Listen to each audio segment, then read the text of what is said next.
सी intermediate मई 2024 का result declare हुआ है और अगर आपका रिजल्ट अनसक्सेसफुल रहा है तो ये वीडियो आपके लिए है। देखो, रिजल्ट का अनसक्सेसफुल होना और उसके बाद तकलीफ होना, दुख होना इज कंप्लीटली नॉर्मल। अगर आपको ये हो रहा है तो आप नॉर्मल हैं।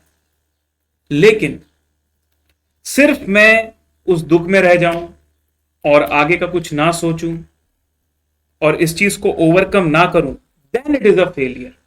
तो फेलियर तो आप हो नहीं, मुझे पूरा भरोसा है। अच्छा, एक बात और बता दूं, सितंबर में जब आप वापस से एग्जाम देने वाले हो तो उसकी तैयारी आपको ही करनी है। एग्जाम आपको ही लिखना है और रिजल्ट वापस आपका ही आने वाला है, तो मेहनत आपको ही करनी होगी, वापस से प्रिपरेशन आपको ही करनी होगी। तो कैसे करें रीस्टार्ट, उसके लिए मैं यहां पर आया हूं आपको गाइड करने। तो मैं आपको गाइडेंस दूंगा कि आप अपनी आगे की प्लानिंग कैसे करें। आपकी प्लानिंग मैं करके नहीं दे सकता, क्योंकि अगर मैं आपकी प्लानिंग करके आपको दे रहा हूं मतलब उस प्लानिंग में कोई दम ही नहीं है, क्योंकि सबसे अच्छा प्लानर हमारी लाइफ का हमसे बेटर कोई नहीं हो सकता। ठीक है, but yes, based on my experiences of many years as a CA student, as a CA educator, मैं यहां पर कुछ इनपुट्स आपको दूंगा जिससे आप अपनी प्लानिंग को बेटर बना सकते हो। तो चलिए विदाउट वेस्टिंग टाइम फटाफट शुरू करते हैं। How to restart after the negative results of CA intermediate. Ready everyone? Yes, ध्यान से सुनिएगा एक एक पॉइंट को अच्छे से। सर, रीस्टार्ट करने की एक पूरी प्रोसेस है, तो इन 5 स्टेप्स को लाइन से समझिए। एक्सेप्टेंस क्या होता है? सर, रिजल्ट आता है ना तो हम एक्सक्यूज ढूंढते हैं, अरे वो ये हो गया था, अरे वो ऐसा हो गया था, अरे वो ऐसा हो गया था, इसलिए मैं फेल हो गया, इसलिए मैं क्लियर नहीं हो पाया। ठीक है भाई, जो भी हुआ था, अभी ये सब बारे में बात करने से मतलब नहीं। अभी बात ये है कि सबसे पहले तो एक्सेप्ट करो कि हाँ भाई ये सब हुआ है। कुछ लोग तो भाई एक्सेप्ट ही नहीं करते, कहते नहीं नहीं जरूर कुछ गलती हुई है, जरूर इन्होंने स्टैंडर्ड डिडक्शन कर दिया है, मेरे तो ज्यादा नंबर आने थे, मैं तो मानता ही नहीं हूं। तुम्हारे मानने ना मानने से कुछ नहीं होगा। तुम्हें अगर आगे बढ़ना है तो जल्दी से जल्दी यू टू एक्सेप्ट इट। ठीक है, जितनी जल्दी हम एक्सेप्ट करेंगे ना सर, हमारा माइंड नॉर्मल स्टेट में आएगा। बहुत जल्दी नहीं आएगा। आज तुम्हारा माइंड नॉर्मल स्टेट में नहीं आ सकता, आज तुम कोई डिसीजन नहीं ले सकते। जिस दिन रिजल्ट आता है ना सर, बहुत वेरिएबल थॉट्स आते हैं, बहुत फ्लक्चुएटिंग थॉट्स आते हैं, बहुत एक्सट्रीम थिंकिंग चली जाती है। लेकिन जितनी जल्दी हम एक्सेप्ट करते हैं ना, धीरे धीरे हमारा माइंड नॉर्मलाइज हो जाता है। तो जब आपको लगता है कि हाँ भाई अब आप अपने नॉर्मल स्टेट में हो, अब आप होशो हवास में लॉजिकली सोच पाओगे, बिना किसी ग्रजेस के, बिना किसी दुख के, तब आपने करना है इंट्रोस्पेक्शन। इंट्रोस्पेक्शन का मतलब क्या होता है और कैसे करते हैं ये आगे बढ़ेंगे, आगे समझेंगे। और जब आप इंट्रोस्पेक्शन कर लेते हो तो आपको पता चलता है कि आपकी कहां गलतियां हैं और किस चीज पर आपको वर्क करना है। तब आप जाके प्लानिंग करते हो कि अब मैं उस वर्क को कैसे करूं। और जब आप प्लान कर लेते हो, फिर भाई समय क्यों वर्थ करना, फटाफट उस पर एक्शन करो। मान लीजिए आज रिजल्ट का डे है, रिजल्ट के अगले दिन सुबह उठ के आप इंट्रोस्पेक्शन कर रहे हो, आपने पूरा एक दिन लिया इंट्रोस्पेक्शन करने के लिए और प्लानिंग करने के लिए, तो उसके अगले दिन अब चालू करो पढ़ाई, restart your preparation, do the action. तो ये 5 स्टेजेस हमारी फॉलो होंगी, ये 5 स्टेप्स फॉलो होंगे टू डू द रीस्टार्ट। अब सवाल ये उठता है सर, सब बोलते हैं इंट्रोस्पेक्शन करो फिर प्लान करो, इंट्रोस्पेक्शन करो फिर, होता क्या है, करना कैसे इस चीज को? लिसन, मुझे ना मेरी पिछले 6 महीने की जर्नी, जो मेरी पूरी इंटरमीडिएट की जर्नी हुई है जिसमें मैंने मई में एग्जाम दिया है, मुझे उसको थोड़ा सा फ्लैशबैक में जाना है। मुझे सोचना है मैंने कैसे क्लासेस करी थी, मैं कैसे रिवीजन कर रहा था, कौन कौन सी चीजें ऐसी थी जिसको मैंने लेट गो कर दिया था, कौन कौन से ऐसे इंस्ट्रक्शंस थे जिसको मैंने सोचा था छोड़ो यार कोई बात नहीं, इससे फर्क नहीं पड़ेगा। इन सबको याद करो and try to identify the cause. Cause मतलब होता है कारण। खुद से पूछो कि भाई क्या कारण रहा होगा, क्यों मुझ में दिक्कत आई है। हो सकता है तुमको ऐसा लगे कि नहीं यार एक पर्टिकुलर सब्जेक्ट में मेरा कॉन्सेप्ट ही वीक है, या फिर लगे कि नहीं यार हर सब्जेक्ट में थोड़े थोड़े कॉन्सेप्ट वीक है, कुछ भी हो सकता है। दूसरा हो सकता है कि सर तुमने कॉन्सेप्ट अच्छे से किए थे लेकिन तुम्हारे टीचर ने तुमको बोला था कि तुमको एक्स्ट्रा क्वेश्चंस भी करने पड़ेंगे रिवीजन के दौरान, पीवाईक्यू आरटीपीस भी ट्राई करना चाहिए, लेकिन तुमने प्रॉब्लम वो सॉल्व नहीं करी और पेपर में प्रॉब्लम सॉल्विंग की तुम्हारी प्रैक्टिस नहीं थी या राइटिंग प्रैक्टिस नहीं थी, इसलिए तुम या तो थ्योरी नहीं लिख पाए या तो सही समय पर प्रैक्टिकल सब्जेक्ट के सम्स को सॉल्व नहीं कर पाए। मतलब बेसिकली प्रॉब्लम सॉल्विंग में तुम्हारी वीकनेस है।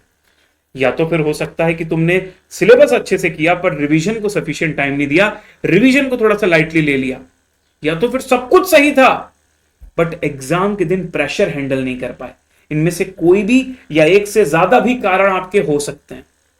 बट सर कभी कभी क्या होता है ना, इन सब चीजों को जानने के बाद भी व्यक्ति समझ नहीं पाता कि कारण क्या है। अननोन रीजंस भी होते हैं कि यार तुम्हें लग रहा है तुम सब सही करके आए हो, तुम्हें लगता है तुम एग्जाम के दिन भी बिल्कुल सही थे, तुम लिख कर भी बढ़िया आए हो, फिर भी नंबर कम आ रहे हैं। तो ऐसी सिचुएशन में मैं बोलूंगा, अगर किसी भी सब्जेक्ट के साथ तुम्हारा ये सीन है ना, सबसे पहले तुम उसकी आरटीआई के थ्रू कॉपी में अप्लाई कर दो, ताकि जल्दी से जल्दी तुम्हारे पास कॉपी आए, क्योंकि वो अननोन रीजन तभी पता चलेंगे जब तुमको तुम्हारे हाथ में कॉपी मिलेगी। ओके, अब ये जो एक एक रीजन हमने देखे ना, एक एक कॉजेस देखे, इस पर क्या वर्क कर सकते हैं हम समझते हैं। तो लेट अस सपोज कि वीक कॉन्सेप्ट्स हैं आपके। अब मान लीजिए एक या दो चैप्टर आपके वीक थे, बाकी चैप्टर ठीक थे, पर वो एक या दो चैप्टर से ज्यादा नंबर का आ गया, इस वजह से शायद आपका कोई पर्टिकुलर पेपर बिगड़ गया, या it can be any of the reason. तो अगर आपको लगता है कि नहीं, मोर और less you were in the right approach, थोड़ी बहुत गलती की वजह से आप नहीं निकल पाए, तो मैं कहूंगा कि भाई अब आगे वाले समय में आप उस सब्जेक्ट को फटाफट रिवाइज कर लो, और जो पोर्शन तुम्हारा वीक है ना, उसको पहले थोड़ा सा डिटेल में जाके समझ लो, क्योंकि तुमने पढ़ा तो होगा वो चीज, बस उसको थोड़ा सा ज्यादा ध्यान दे दो, ताकि जिस वीक एरिया की वजह से तुम्हें लैप्स हो रहा था अगली बार ना हो। भाई पता होता तो बहुत अच्छी बात है, कम से कम उस पर काम कर सकते हैं। लेकिन सर कभी कभी ऐसा भी तो हो सकता है ना कि मेजॉरिटी ऑफ द चैप्टर्स हमारे वीक है, हमको लगता है सर कि हमें ज्यादातर मतलब इस सब्जेक्ट में ही प्रॉब्लम है, सर हमको इस सब्जेक्ट में मेजॉरिटी चीज समझ ही नहीं आती, हमको एक माइंडसेट ही नहीं बन पाया हमारा कि इस सब्जेक्ट को कैसे अप्रोच करें। तो ऐसे केस में मैं तुमसे बोलूंगा, इफ यू फील दैट यार देयर आर ओनली 1 और 2 सब्जेक्ट जिसमें तुमको मेहनत की जरूरत है, ठीक है, तो फिर तुम इस 2 महीने में उनकी फास्ट ट्रैक क्लासेस करके उनको एम कर सकते हो। बट तुमको लगता है कि तुम्हें पूरे इंटरमीडिएट में ही ये प्रॉब्लम है, या फिर 2 से ज्यादा सब्जेक्ट्स में प्रॉब्लम है, तो मैं बोलूंगा 2 महीने थोड़े कम है। Then you can also consider giving exam in January. Also maybe you can do like this कि मान लो आपका जिस ग्रुप के 2 सब्जेक्ट्स या ज्यादा सब्जेक्ट्स वीक हैं, उस ग्रुप को अभी रहने दो, दूसरा ग्रुप पर्टिकुलरली सिर्फ अटेम्प्ट कर लो सितंबर के लिए जो तुम्हारा स्ट्रांग है। मतलब you can make any combination according to you, आप कस्टमाइज करो अपनी रिक्वायरमेंट और अपनी सिचुएशन के हिसाब से।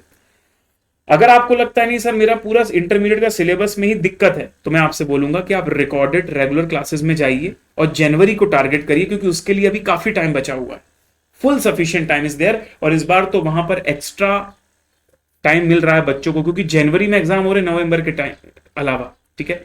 तो इस चीज के बारे में भी सोचना अच्छे से, ठीक है।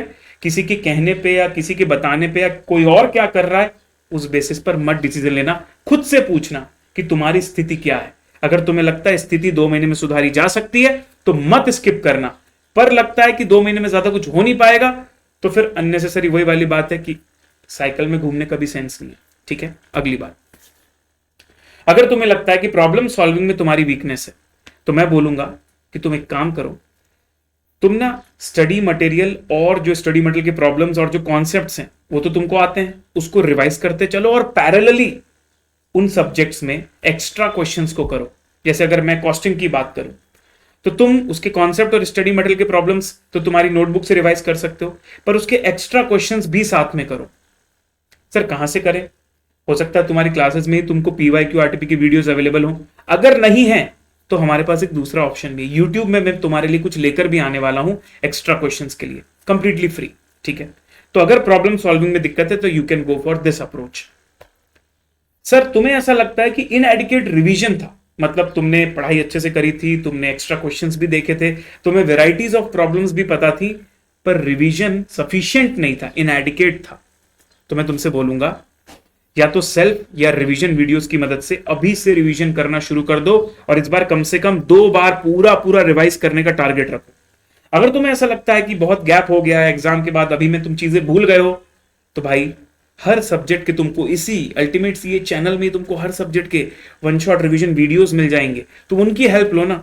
अगर मैं कॉस्टिंग की बात करूं तो हर टॉपिक का 1 शॉट रिवीजन वीडियो बना हुआ है, you can take help from that, ठीक है। तो एक वीकली रिवीजन प्लान बनाओ। मैं इसलिए वीकली बोल रहा हूं क्योंकि अब तुम्हारे पास सिर्फ 2 महीने 8 वीक्स आर देयर, तो 8 वीक्स का प्रॉपर वीकली प्लान बनाओ और एक डिसाइड करो कि कैसे मैं पहले 6 हफ्ते में फर्स्ट रिवीजन कंप्लीट करूं, फिर बाकी 2 हफ्ते में सेकंड रिवीजन कंप्लीट करूं।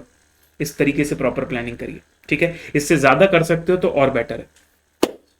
फिर आता है सर एक और सिचुएशन, एक और सिनेरियो जहां पर मैं बोलूं तो एग्जाम के प्रेशर को हम हैंडल नहीं कर पाए, बाकी सब सही था पर एग्जाम के दिन सर वो प्रेशर को हम हैंडल नहीं कर पाए। तो if you are not able to perform in the exam day, तो मैं आपसे बोलूंगा you should focus on your mental and physical wellbeing. कई बार क्या होता है ना सर, हम इतनी ज्यादा तैयारी कर लेते हैं कि हम उस स्थिति में ही नहीं बचते कि हम अपने 3 घंटे को अच्छे से यूटिलाइज कर पाए।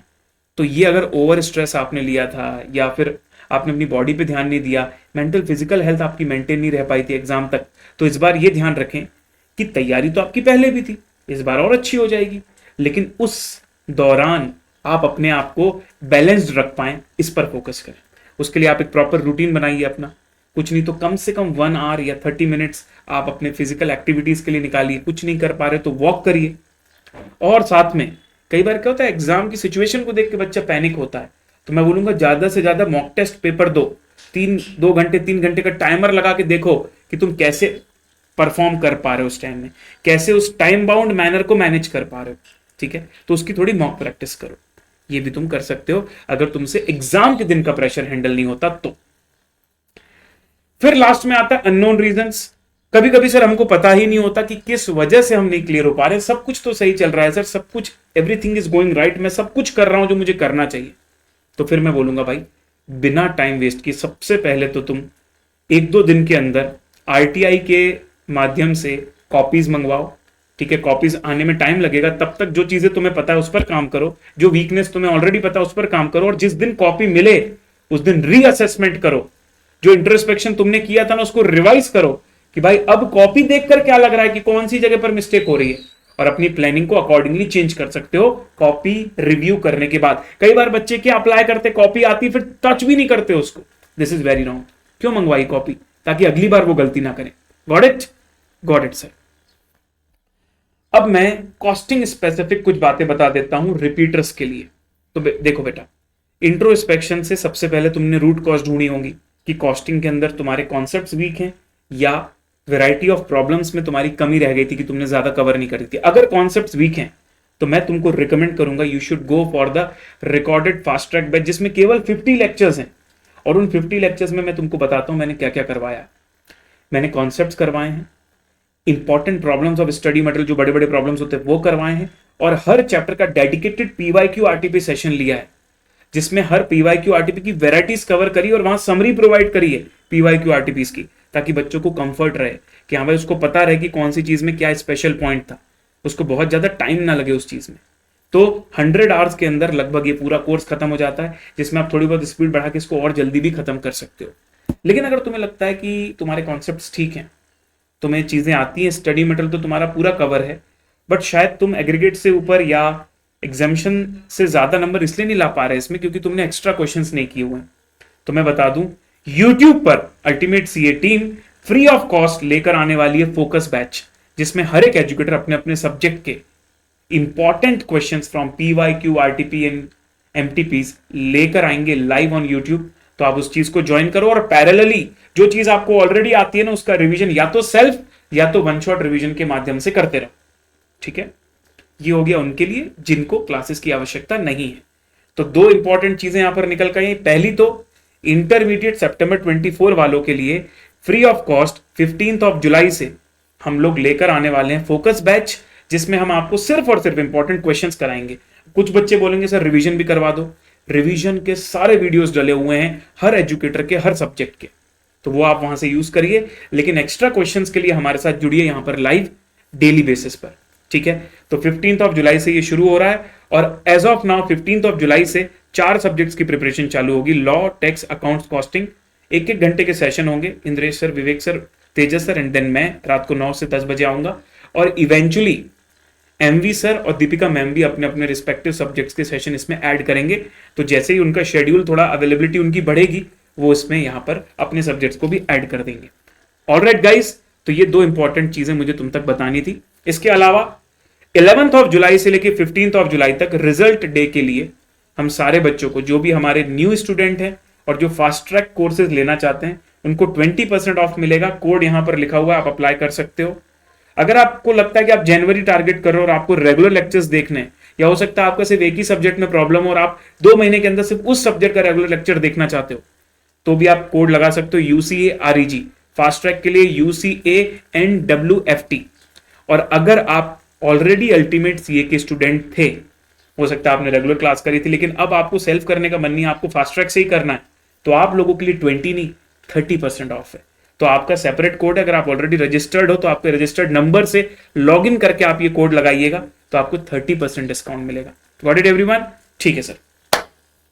ये जो मैंने यहां पर आपको प्राइजेस बताए 22,399 और 19,599, ये बोथ ग्रुप के लिए हैं for all the subjects fast track. लेकिन बहुत सारे बच्चे होंगे जो सब्जेक्ट स्पेसिफिक जाना चाहते हैं, तो कॉस्टिंग के लिए मैं आपको बता दूं, for new student fast track batch will be available only at 4,800 rupees till 15th of July, and for those student जो already ultimate CA में enrolled है उनके लिए 4,200 only। ठीक है जी, तो दोनों चीजें आपके सामने अवेलेबल हैं। You can visit www.ultimateca.com।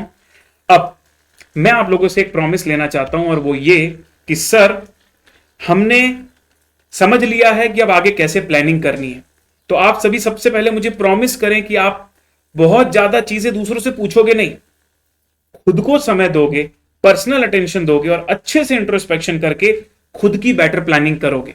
अगर उसमें आपको कहीं तकलीफ आती है तो आप इस वीडियो के कमेंट बॉक्स में कमेंट करिएगा, मैं आपकी हेल्प करूंगा। और आपको इस वीडियो में क्या एक गाइडेंस मिल चुका है, नहीं मिला, कैसा लगा आपको वीडियो, इसका फीडबैक भी जरूर इस वीडियो के कमेंट बॉक्स में डालिएगा। और अगर आपको वीडियो अच्छा लगा हो तो लाइक भी जरूर कीजिएगा। All the very best guys. मैं फिर से आप लोगों को बता दूं, अनसक्सेसफुल होने से कोई ये टैग नहीं लग जाता कि मैं कर नहीं सकता। सक्सेस मिलने में बहुत सारे फैक्टर्स काम करते हैं, मेहनत तो आपको करते रहनी पड़ेगी, दूसरे फैक्टर्स आपको ऊपर वाले पर छोड़ने पड़ेंगे, लेकिन आपको अपनी मेहनत कभी भी रोकनी नहीं है। Okay guys, all the best for the coming 2 months। पूरी टीम आपके साथ है, मैं आपके साथ हूं, आपके पेरेंट्स आपके साथ हैं और आपका खुद का कॉन्फिडेंस भी आपके साथ होना चाहिए, क्योंकि वही आपको सबसे ज्यादा ड्राइविंग फोर्स देगा। All the best.